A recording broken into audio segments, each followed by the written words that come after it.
Hello and welcome to the Trial Guide's Tip of the Day this Tuesday, July 18th, 2023. Today's tip comes from David Ball's Theater Tips and Strategies for Jury Trials. And we have David here to read the tip. Welcome, David. Welcome to you to our little discussion here.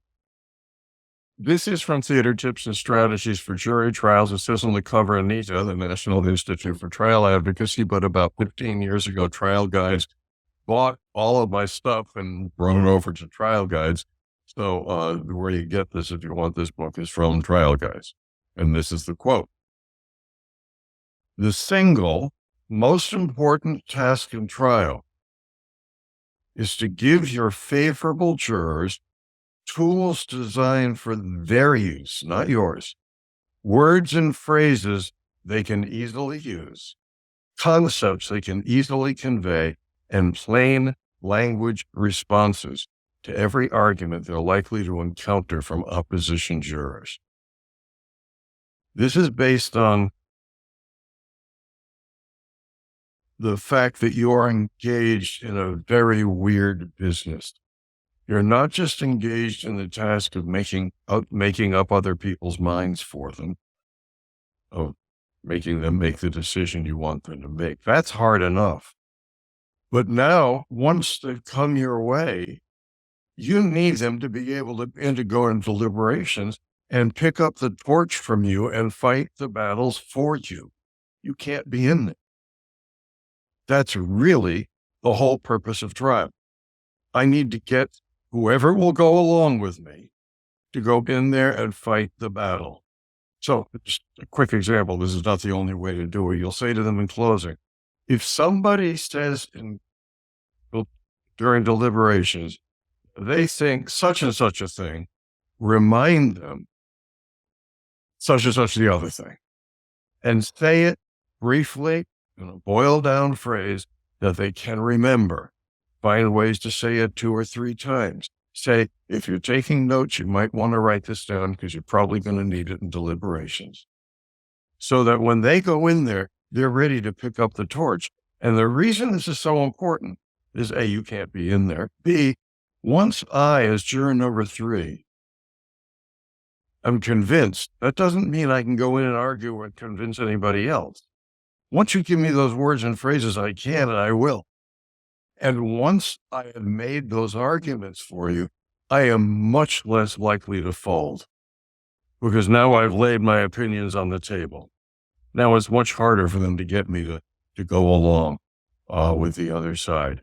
So this is important on several different layers, not including the ones I just talked about, but others as well. It makes your jurors your active advocates, and not just people who sat back passively being convinced, go in the other room, see how the other people feel, let's come to a decision, get the hell out of here. It's the last thing you want from jurors. They'll compromise on every damn thing in the world.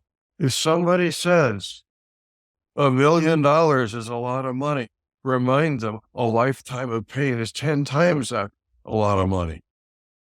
So now you've anchored your verdict with a figure, $1 million, and you made an argument, you want to but the juror take it and use that argument, but the pain.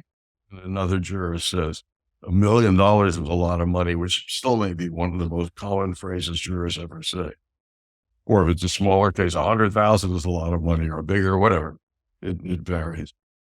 But you give the jurors any important thing in your case that you have not boiled down and made simple, not for them to understand and not to be persuasive. Yes, they have to be that, of course, but to also frame it in a way that it goes right into the jurors' ears and will come out their mouths in deliberations.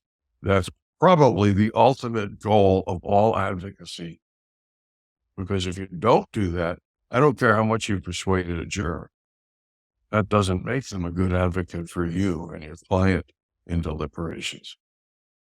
David, there's so much important in there, educating the jurors to advocate for you, and also the plain language. I don't know how to, you can't emphasize that enough, and lawyers will hear this, and still, for me, I feel like I become a better and better lawyer the less law I'm speaking, and the more plain language.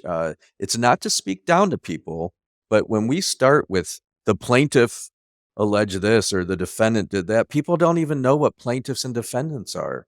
Mhm. We want to say that Jane and we want to say ABC Trucking Company. I feel strongly about those things. I'm sure you have all kinds of examples of. Well, almost anything. They don't know what negligence is. I mean, face it, neither did you before you went to law school, and maybe not even then for a while. They don't know these things. Why should they know? It's not that they're stupid. They didn't go to law school. You can't do what they do in their everyday lives. It doesn't make them dumb, but you want plain English, of course. It's one of the biggest complaints I hear both from jurors and, by the way, from judges.